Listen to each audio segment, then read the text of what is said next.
ఆలోచించి ఓటు వేయండి.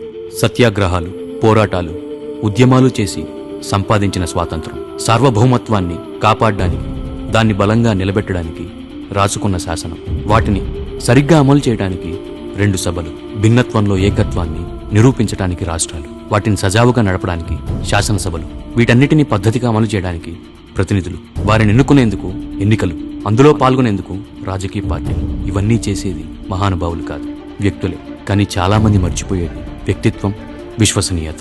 వ్యక్తిత్వం, విశ్వసనీయత మాత్రమే తనని వ్యక్తి నుంచి శక్తిగా ఎదిగేలా చేసింది.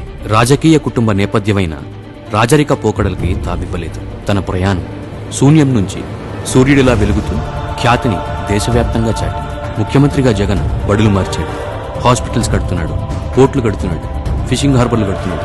అందుకు మాత్రమే ఓటు వేయమని నేను అడగట్లేదు.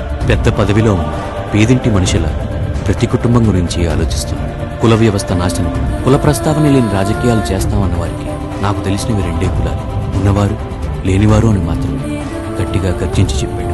ఆత్మగౌరవం కోసం పుట్టాము అని చెప్పి రాజకీయాలు చేస్తున్న వారికి పేదవాడికి కల్పించే ఆత్మస్థైర్యం, దాంతో సొంత కాళ్లపై పేదవాడు నిలబడ్డప్పుడే అసలైన ఆత్మగౌరవం అని చాటి చెప్పాడు.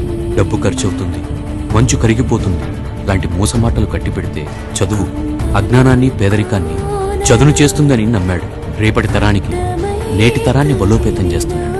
అసెంబ్లీకి వెళ్ళాలి అని మాత్రమే కోరుకుంటున్న వారు ఒకరు, తన బిడ్డని ముఖ్యమంత్రిని చేయాలి అనుకుంటున్న వారు ఒకరు, దేశం మొత్తం మేమే పాలించాలి అని ఆలోచిస్తున్న వారు ఒకరు.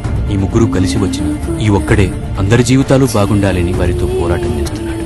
గిట్టని వారు తన గురించి గంపెడి మాటలు చెప్పవచ్చు, చిల్లరగాళ్లు తన మీద సినిమాలు చేయవచ్చు. సమాజం బాగుపడాలి అనే సంకల్పం ముందు ఈ చిల్లర చేష్టలు తన చిటికిన వేలను కూడా కదపలేదు.